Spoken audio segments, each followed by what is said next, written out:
Hello friends, welcome to my channel psychology Ganga. Friends, जैसा कि आप जानते हैं कि सीटेट की परीक्षाएं होने वाली हैं। तो फ्रेंड्स, आज के अपने इस लेक्चर में मैं आपको सीटेट जनवरी 2021 में हुए प्राइमरी लेवल टेट के सीडीपी अर्थात चाइल्ड डेवलपमेंट एंड पेडागोजी के क्वेश्चन हल कराऊंगी, जो आपको आने वाले परीक्षाओं में बहुत ही उपयोगी साबित होंगे। फ्रेंड्स, तो चलिए हम चाइल्ड डेवलपमेंट एंड पेडागोजी के क्वेश्चंस को हल करते हैं। फ्रेंड्स, पहला क्वेश्चन है, which of the following believe is good for learning. अधिगम के लिए कौन सी धारणा उपयुक्त है? Which believe is good for learning.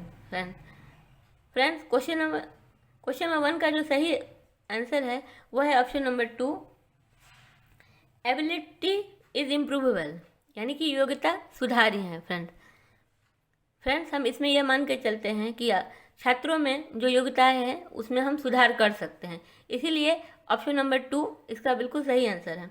Question number 2, conceptual understanding among student is likely to improve in the setting which emphasis on. निम्न में से कौन सी परिपाटी विद्यार्थियों में संकल्पनात्मक समझ में बढ़ोतरी करने में सहायक है? फ्रेंड्स, कौन सी परिपाटी विद्यार्थियों में संकल्पनात्मक समझ में बढ़ाने में सहायक है? फ्रेंड, तो इसका जो बाकी के इनमें क्वेश्चन नंबर 2 का जो पहला ऑप्शन है फ्रेंड्स वह सही है, अन्वेषण और संवाद, इंक्वायरी एंड डायलॉग सही है। फ्रेंड, इसके अलावा तीनों ऑप्शन छात्रों के लिए सही नहीं है। Question number 3, it is difficult for child to learn when. बच्चों को सीखने में कठिनाई होती है जब। फ्रेंड्स, तो बच्चों को सीखने में कब परेशानी होती है? जब सूचनाओं को अलग अलग टुकड़ों में प्रस्तुत किया जाए। फ्रेंड, तो ऑप्शन नंबर 2 इसका बिल्कुल सही आंसर है। फ्रेंड, जब सूचनाओं को हम अलग अलग तरीके से बच्चों में प्रस्तुत करेंगे बच्चों के सामने, तो उन्हें समझने में कठिनाई होगी। Friends, question number 4, best state of learning is. अधिगम की सर्वोत्तम अवस्था कौन सी है? फ्रेंड, सीखने की सबसे अच्छी अवस्था कौन सी है? जब मॉडरेट एराउजल हो और डर की कोई बात ना हो। तो moderate arousal, no fear, option number 4 बिल्कुल सही है। संतुलित उत्तेजना और कोई भय नहीं। Question number 5, constructive view of learning suggest that fill in the blanks construction of their own knowledge। अधिगम का संरचनात्मक विचार यह सुझाव देता है कि ज्ञान की संरचना में। फ्रेंड, तो संरचनावादी के बारे में आपने पढ़ा होगा। संरचनावादी मानते थे कि बच्चों को सक्रिय भूमिका निभाना चाहिए। तो ऑप्शन नंबर 4 इसका बिल्कुल सही होगा, play an active role in. संरचनावादी मानते हैं कि यदि बच्चे एक्टिव रहेंगे तो वो अच्छे से सीखेंगे। तो अधिगम का संरचनात्मक विचार सुझाव देता है कि ज्ञान की संरचना में बच्चे सक्रिय भूमिका निभाएं। क्वेश्चन नंबर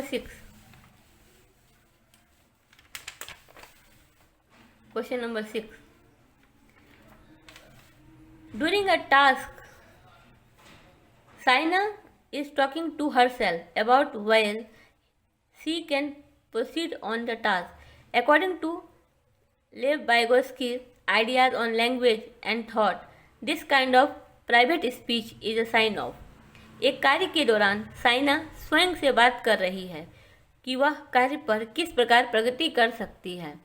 लेव वाइगोत्स्की की भाषा और चिंतन सोच के बारे में दिए गए विचारों के अनुसार इस तरह का व्यक्तिगत वॉक प्रश्न प्राइवेट स्पीच क्या दर्शाता है? फ्रेंड, तो फ्रेंड वाइगोत्स्की ने इसके लिए एक टर्म दिया था, सेल्फ रेगुलेशन। तो ऑप्शन नंबर 3 इसका बिल्कुल सही आंसर है। फ्रेंड, स्वनियमन, जब बच्चा खुद अपने से बात करके समस्या समाधान करने की कोशिश करता है तो उसे वाइगोत्स्की ने सेल्फ रेगुलेशन या स्वनियमन कहा है। Question number 7, evaluation practice should aim at. मूल्यांकन पद्धतियों का लक्ष्य होना चाहिए। तो फ्रेंड्स, मूल्यांकन पद्धतियों का लक्ष्य होना चाहिए। फ्रेंड्स, इन चारों ऑप्शन में ऑप्शन नंबर 4 इसका सही आंसर है। Identifying students need and requirement, विद्यार्थियों की ज़रूरतों एवं आवश्यकताओं की पहचान करना। फ्रेंड, जब हम अपने छात्रों का मूल्यांकन करते हैं तो हम उसका मुख्य उद्देश्य यही होना चाहिए कि विद्यार्थियों की क्या नीड है, हमारे स्टूडेंट क्या चाहते हैं और उनकी क्या आवश्यकता है, जिससे कि जिसको हम पूरा करके अपने विद्यार्थियों का सर्वांगीण विकास कर सके। तो ऑप्शन नंबर 4 इसका सही उत्तर है। फ्रेंड्स, मैं आपको एक सुझाव दूंगी कि जब आप यूपी टेट, सी टेट या किसी भी स्टेट में होने वाले टेट परीक्षाओं में शामिल हो रहे हैं तो इन क्वेश्चनों को हल करते वक्त आप अपने आप को शिक्षक समझिए और इन ऑप्शनों में देखिए कि आप अपने छात्रों के लिए क्या उत्तम कर सकते हैं। तो यदि आप ऐसा करते हैं, अपने आप को शिक्षक मानकर इन क्वेश्चनों को हल करने की कोशिश करते हैं तो आप काफ़ी हद तक अच्छा कर पाएंगे, बहुत अधिक हल इसका सही उत्तर आप लगा पाएंगे। क्वेश्चन नंबर 8 है, individual difference in development of childrens can be attributed to. बच्चों के विकास की व्यक्तिगत भिन्नताओं को किस पर प्रतिरोपित किया जा सकता है? बच्चों के विकास की व्यक्तिगत भिन्नताओं को किस पर प्रतिरोपित किया जा सकता है फ्रेंड? केवल आनुवंशिकता पर, केवल पर्यावरण पर, ना आनुवंशिकता पर, ना पर्यावरण पर। और ऑप्शन नंबर फर्स्ट है आनुवंशिकता एवं पर्यावरण की पारस्परिकता पर। Interplay of heredity and environment. तो फ्रेंड, इसका ऑप्शन नंबर 1 बिल्कुल सही है कि किसी भी बच्चे के व्यक्तिगत विकास के लिए, इंडिविजुअल डिफरेंस के विकास के लिए उसकी हेरिडिटी यानी कि आनुवंशिकता और इनका इन्वायरमेंट, वो किस इन्वायरमेंट में है, इन दोनों के इंटरेक्शन पे फ्रेंड बच्चे की व्यक्तिगत विकास या इंडिविजुअल डिफरेंस निर्भर करता है। फ्रेंड्स, आई होप कि आपको वीडियो अच्छी लग रही होगी। फ्रेंड्स, यदि आपको वीडियो अच्छी लग रही होगी तो आप please like, share and subscribe करें। Question number 9, after getting hurt during a play activity, Rohan started crying. Seeing this, his father responded, "Don't behave like girls. Boys don't cry." This statement by the father.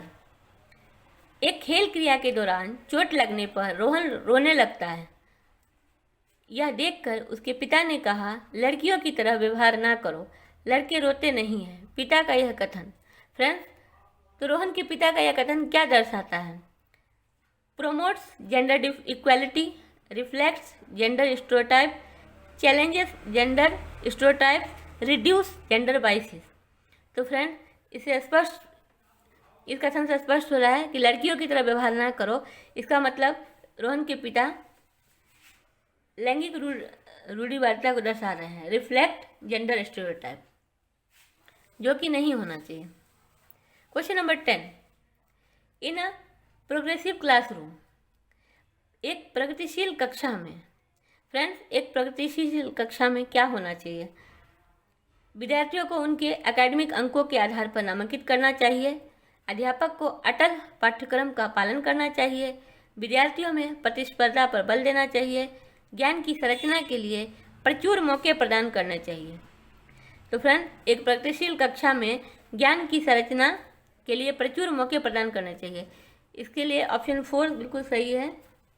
एम्प्ले opportunities should be provide for construction of knowledge. Question number 11, after observing that student are struggling to proceed further on an ongoing activity, a teacher decide to provide cues and hint in form of what, why, how. According to Lev Vygotsky theory, this strategy of teaching will. एक गतिविधि के दौरान छात्रों को संघर्ष करते देख एक अध्यापिका बच्चों को संकेत और इशारे जैसे क्या, क्यों, कैसे प्रदान करने का फैसला लेती है। लेव वाइगोत्स्की के सिद्धांत के अनुसार अध्यापिका की यह योजना क्या दर्शाती है? फ्रेंड्स, जब बच्चे को किसी प्रॉब्लम में परेशानी होती है और टीचर उसकी हेल्प करता है संकेतों के माध्यम से, तो यह लेव वाइगोत्स्की के सिद्धांत के अनुसार यह है act of scaffolding for learning. अधिगम के लिए पार आधारभूत संरचना का काम करेगी फ्रेंड्स। ये question number 12। Question number 12, which of the following is correct in the context of socialisation of children. बच्चों के सामाजिकरण के संदर्भ में निम्न में से कौन सा कथन सही है। फ्रेंड्स, तो बच्चों के सामाजिकरण के लिए इन चारों ऑप्शन में से ऑप्शन नंबर 2 बिल्कुल सही है। Option number 2, school is a secondary socialisation agent and family is a primary socialisation agent. विद्यालय सामाजिकरण का द्वितीय कारक है और परिवार सामाजिकरण का प्राथमिक कारक है। फ्रेंड्स, इस बात का हमेशा ध्यान रखिएगा कि बच्चे का सामाजिकरण सर्वप्रथम उसके माता पिता द्वारा उसके परिवार में ही होता है। तो इस तरह हम देखते हैं कि क्वेश्चन नंबर 2 में बिल्कुल सही ऑप्शन है, क्योंकि परिवार पहला प्राइमरी फैक्टर है सोशलाइजेशन के लिए, और इसके बाद विद्यालय और समाज आता है। Question number 13। क्वेश्चन नंबर 13 है, theory of multiple intelligence emphasis that. बहुबुद्धि का सिद्धांत जोर देता है। फ्रेंड्स, आप जानते हैं कि ये भी बहुत इंपॉर्टेंट क्वेश्चन है फ्रेंड्स कि मल्टीपल इंटेलिजेंस की थ्योरी किसने दी। फ्रेंड्स, तो आप जानते ही होंगे कि multiple theory intelligence Gardner, Howard Gardner की सिद्धांत है ये, इसे आप याद रखिएगा। तो गार्डनर अपने सिद्धांत में किस पे जोर देते थे कि उन्होंने बताया था कि बहुत सारे इंटेलिजेंस के फॉर्म हैं। उन्होंने 8 प्रकार के इंटेलिजेंस बताए थे फ्रेंड। तो इन चारों ऑप्शन में there are several forms of intelligence, ये बिल्कुल सही है फ्रेंड। ऑप्शन में बुद्धिमत्ता की विभिन्न दशाएं हैं। Question number 14।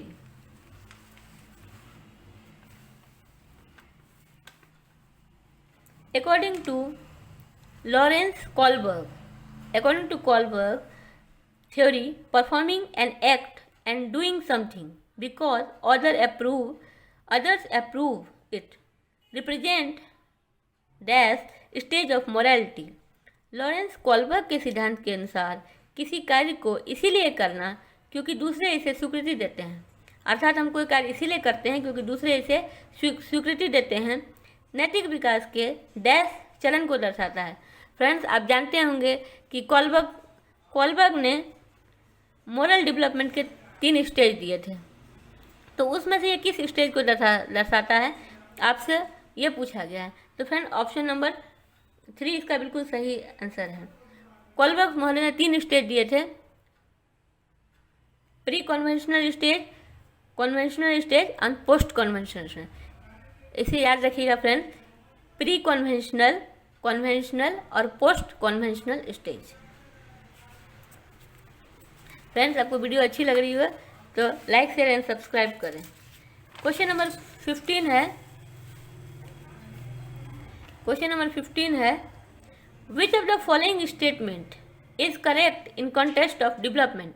विकास के संदर्भ में निम्न में से कौन सा कथन सही है। तो फ्रेंड्स, जैसा कि आप जानते होंगे कि विकास जो है वो बहुत बहुआयामी होता है। Development is multi dimensional. ये बहुत ही महत्वपूर्ण क्वेश्चन है फ्रेंड्स। डेवलपमेंट से सीटेट की परीक्षा में क्वेश्चन पूछा ही जाता है, तो आप याद रखिएगा कि डेवलपमेंट मल्टी डायमेंशनल होता है। Question number 16, Lev Vygotsky social culture perspective of learning emphasise importance of dash in the learning process. Lev Vygotsky का सामाजिक सांस्कृतिक परिप्रेक्ष्य अधिगम प्रक्रिया में डैश के महत्व पर जोर देता है। फ्रेंड्स, तो वाइगोत्स्की ने, आप याद रखिएगा, उन्होंने कल्चर के साथ जो चाइल्ड इंटरेक्ट करता है उस पर जोर दिया है। तो जब वाइगोत्स्की का नाम आएगा तो आप कल्चर पे जरूर ध्यान दीजिएगा, क्योंकि वाइगोत्स्की ने अपने सिद्धांत में कल्चर पे जोर डाला है कि बच्चे कल्चर के साथ इंटरेक्ट करके ही सीखते हैं। तो ऑप्शन नंबर 2 कल्चर टूल इसका सही आंसर है फ्रेंड। तो ले वाइगोत्स्की का सामाजिक सांस्कृतिक परिप्रेक्ष्य अधिगम प्रक्रिया में सांस्कृतिक उपकरणों के महत्व पर, कल्चरल टूल्स के महत्व पर जोर देता है friend. Question number 17। Question number 70 says, in this theory In his theory of cognitive development, Jean Piaget explained cognitive structure in terms of. Friends, Jean पियाजे ने अपने संज्ञात्मक विकास के सिद्धांत में संज्ञानात्मक संरचनाओं को डैश के रूप में वर्णित किया है। तो फ्रेंड्स, आप जानते हैं कि जीन पियाजे महोदय ने बच्चों के संज्ञानात्मक विकास कॉग्निटिव डेवलपमेंट पे बच्चों के कॉग्निटिव डेवलपमेंट पे उन्होंने बहुत काम किया है। और जीन पियाजे महोदय ने अपने सिद्धांत में 4 अवस्थाओं के बारे में बताया है। तो इस क्वेश्चन में वो पूछ रहे हैं कि संज्ञानात्मक संरचनाओं को किसके रूप में उन्होंने दर्शाया है फ्रेंड। तो ऑप्शन नंबर इसका सही है स्कीमा। Option number 18।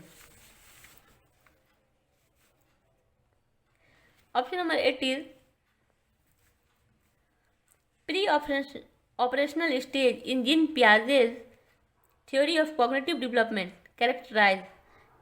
जीन पियाजे के संज्ञानात्मक विकास के सिद्धांत में पूर्व संक्रियात्मक अवस्थाओं में विकास का मुख्य गुण क्या होता है फ्रेंड। तो फ्रेंड, पूर्व संक्रियात्मक अवस्थाओं में विकास का मुख्य गुण सेंट्रेशन इन थॉट होता है फ्रेंड। ऑप्शन नंबर 3 का सही है फ्रेंड। जैसा मैंने आपको अभी पहले बता रही थी कि जीन पियाजे महोदय ने बच्चों के कॉग्निटिव डेवलपमेंट में बहुत कार्य किया है और उन्होंने इसकी 4 अवस्थाएं बताई हैं। आप नोट कर लीजिए। पहली अवस्था है सेंसरी मोटर स्टेज। जीन पियाजे ने 4 अवस्थाएं बताई थी, उसमें से पहली अवस्था है सेंसरी मोटर स्टेज, दूसरी है प्री ऑपरेशनल स्टेज जिसके बारे में क्वेश्चन नंबर 18 में पूछ रहे हैं, प्री ऑपरेशनल स्टेज। थर्ड है कॉन्क्रीट स्टेज या मूर्त संक्रियात्मक अवस्थाएं, और फोर्थ है फॉर्मल ऑपरेशनल स्टेज, औपचारिक संक्रियात्मक अवस्थाएं। तो पहले एक बार आप फिर से देख लें। पहला है सेंसरी मोटर स्टेज, दूसरा है प्री ऑपरेशनल स्टेज, तीसरा है कन्वेंशनल स्टेज या मूर्त संक्रियात्मक अवस्थाएं, चौथा है फॉर्मल ऑपरेशनल स्टेज या औपचारिक संक्रियात्मक अवस्थाएं। तो ये दूसरी अवस्था के बारे में पूछ रहे हैं जिसका आंसर है सेंट्रेशन इन थॉट। क्वेश्चन नंबर 19 है friends. According to Right of Person with Disability Act 2016, which of the following terms is appropriate to use? दिव्यांगजन अधिकार अधिनियम 2016 के अनुसार निम्न में से किस शब्दावली का प्रयोग उपयुक्त है फ्रेंड। तो फ्रेंड, इस अधिनियम के अनुसार उपयुक्त टर्म है स्टूडेंट विथ फिजिकल डिसेबिलिटी, छात्र जिसे शारीरिक दिव्यांगता है फ्रेंड। Question number 20।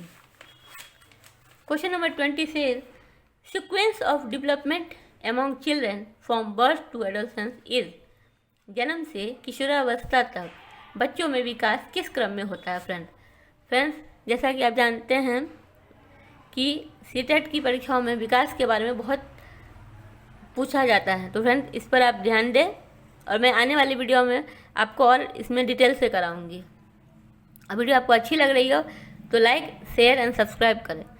तो फ्रेंड, क्वेश्चन नंबर 20 का आंसर है option number 2 sensory, concrete and abstract. तो बच्चों में जन्म से लेकर किशोरावस्था तक विकास का जो क्रम होता है सामवेदिक, मूर्त, अमूर्त। Question number 21। क्वेश्चन नंबर 21 है individual difference in a progressive classroom should be treated as. एक प्रगतिशील कक्षा में व्यक्तिगत भिन्नताओं को किस प्रकार देखा जाना चाहिए। एक प्रगतिशील कक्षा में व्यक्तिगत भिन्नताओं को किस प्रकार देखा जाना चाहिए फ्रेंड। अध्यापन अधिगम प्रक्रिया की परियोजना के लिए महत्वपूर्ण, अधिगमन की प्रक्रिया में बाधा, अध्यापक के पक्ष पर असफलता, योग्यता आधारित समूह बनाने का मापदंड। तो क्वेश्चन नंबर 21 का ऑप्शन नंबर 1 बिल्कुल सही है। Important for planning of teaching learning process. Important for planning of teaching learning process. प्रगतिशील कक्षा में अध्यापन अधिगम प्रक्रिया की परियोजना के लिए महत्वपूर्ण माना जाता है। क्वेश्चन नंबर 22 है। क्वेश्चन नंबर 22 है एक समावेशी कक्षा में डैश पर जोर होना चाहिए। In an inclusive classroom emphasis should be on. Friends, समावेशी कक्षा भी एक महत्वपूर्ण टॉपिक है जिस पर टेट परीक्षा में क्वेश्चन पूछा ही जाता है, विशेष रूप से सीटेट परीक्षा में। समावेशी कक्षा में जैसा कि आप जानते ही होंगे कि जहाँ सब वर्ग के बच्चों को एक साथ लेके चलने पर जोर जाता है, ताकि हम समाज के सभी वर्गों के बच्चों को एक साथ एक शिक्षा दे पाएँ। तो इसके लिए ऑप्शन नंबर 1 बिल्कुल करेक्ट है कि हर बच्चे के सामर्थ्य को अधिकतम करने के लिए अवसर प्रदान करने के लिए। ऑप्शन नंबर 1 बिल्कुल सही है। Providing opportunity aiming at maximising a potential of individual children, कि हर बच्चे को हम अधिक से अधिक वो विकास कर सके, ऐसा हम उसको अवसर प्रदान कर सके। फ्रेंड, तो समावेशी कक्षा में हर बच्चा अधिक से अधिक सीख पाए, ऐसी शिक्षक की कोशिश रखते हैं। क्वेश्चन नंबर 23 है,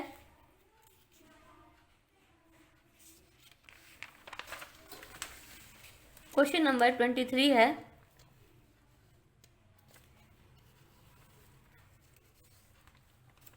problem solving ability can be facilitated bye. समस्या समाधान क्षमताओं को किस प्रकार सुसाध्य किया जा सकता है? विद्यार्थियों में डर की भावना पैदा कर, नहीं, ये नहीं है। लगातार अभ्यास और कार्यान्वयन पर जोर देकर। ऑप्शन नंबर 3, समस्याओं के हल हेतु अटल प्रक्रिया के इस्तेमाल पर बढ़ावा देकर, समरूपों के इस्तेमाल को बढ़ावा देकर। तो फ्रेंड, हम समस्या समाधान को समरूपों के इस्तेमाल पर बढ़ावा देकर या इनकरेजिंग यूज ऑफ एनालॉजीज से हम प्रॉब्लम सॉल्विंग को बढ़ा सकते हैं। हम एनालॉजीज को यूज़ करके प्रॉब्लम सॉल्विंग एबिलिटी को बढ़ा सकते हैं। क्वेश्चन नंबर 24 है, in order to address the need of student who are facing learning difficulties a teacher should not. अधिगम कठिनाइयों से जूझते हुए छात्रों की ज़रूरत को संबोधित करने के लिए एक अध्यापक को क्या नहीं करना चाहिए? फ्रेंड्स, जब आप प्रश्नों को हल करें तो नॉट या नहीं जैसे शब्दों पर विशेष ध्यान दें। एक अध्यापक को जो छात्र अधिगम कठिनाई हो या जिसे अपने लर्निंग प्रोसेस में प्रॉब्लम हो, तो अध्यापक को क्या नहीं करना चाहिए? Friend, use multiple audio visual aids, यही आप जानते ही हैं कि ऑडियो विजुअल एड का तो बहुत इस्तेमाल करना चाहिए, अच्छा होता है। यूज़ कंस्ट्रक्टिव पेडागोजिकल अप्रोच, नहीं, ये भी सही है। डू इंडिविजुअलाइज एजुकेशनल प्लानिंग, व्यक्तिगत शैक्षिक योजना बनानी, ये भी सही है। Friend, question number option number 1 है, शिक्षा शास्त्र और आटकन की जटिल संरचनाओं का प्रयोग, practice reading structure for pedagogy and assessment. तो ऑप्शन नंबर 1 फ्रेंड इसका सही है कि हमें शिक्षा शास्त्र और आकलन की जटिल संरचनाओं का प्रयोग नहीं करना चाहिए। तो ऑप्शन नंबर सही इसका 24 का क्वेश्चन ऑप्शन नंबर 1 सही है। फ्रेंड्स, शिक्षा शास्त्र और आकलन की जटिल संरचनाओं का प्रयोग हमें कभी नहीं करना चाहिए अपने स्टूडेंट्स के लिए। Option number 25, dash is the primary identifying feature of creativity. सृजनात्मकता की पहचान का प्रमुख लक्षण क्या है? फ्रेंड, इन चारों ऑप्शन में से हम कौन सा ऑप्शन क्रिएटिविटी या सृजनात्मकता के हम पहचान का प्रमुख लक्षण है, जिसे हम देख के कह सकते हैं कि हाँ, ये क्रिएटिविटी है? तो फ्रेंड, इसका ऑप्शन नंबर 3 बिल्कुल सही है। Divergent thinking friends, divergent thinking में हम एक ही समस्या को विभिन्न उत्तर करते हैं, उसमें से सही ढूंढते हैं, यानी एक ही ऑप्शन को हम विभिन्न तरीके से सोच के तब उसका सही हल ढूंढते हैं। तो ऑप्शन नंबर 3 सही है। फ्रेंड, डाइवर्जेंट थिंकिंग पर गिलफोर्ड महोदय ने बहुत कार्य किया है। तो कई बार पूछ लेते हैं कि डाइवर्जेंट थिंकिंग से कौन रिलेटेड है, तो आप याद रखें डाइवर्जेंट थिंकिंग से गिलफोर्ड महोदय संबंधित है।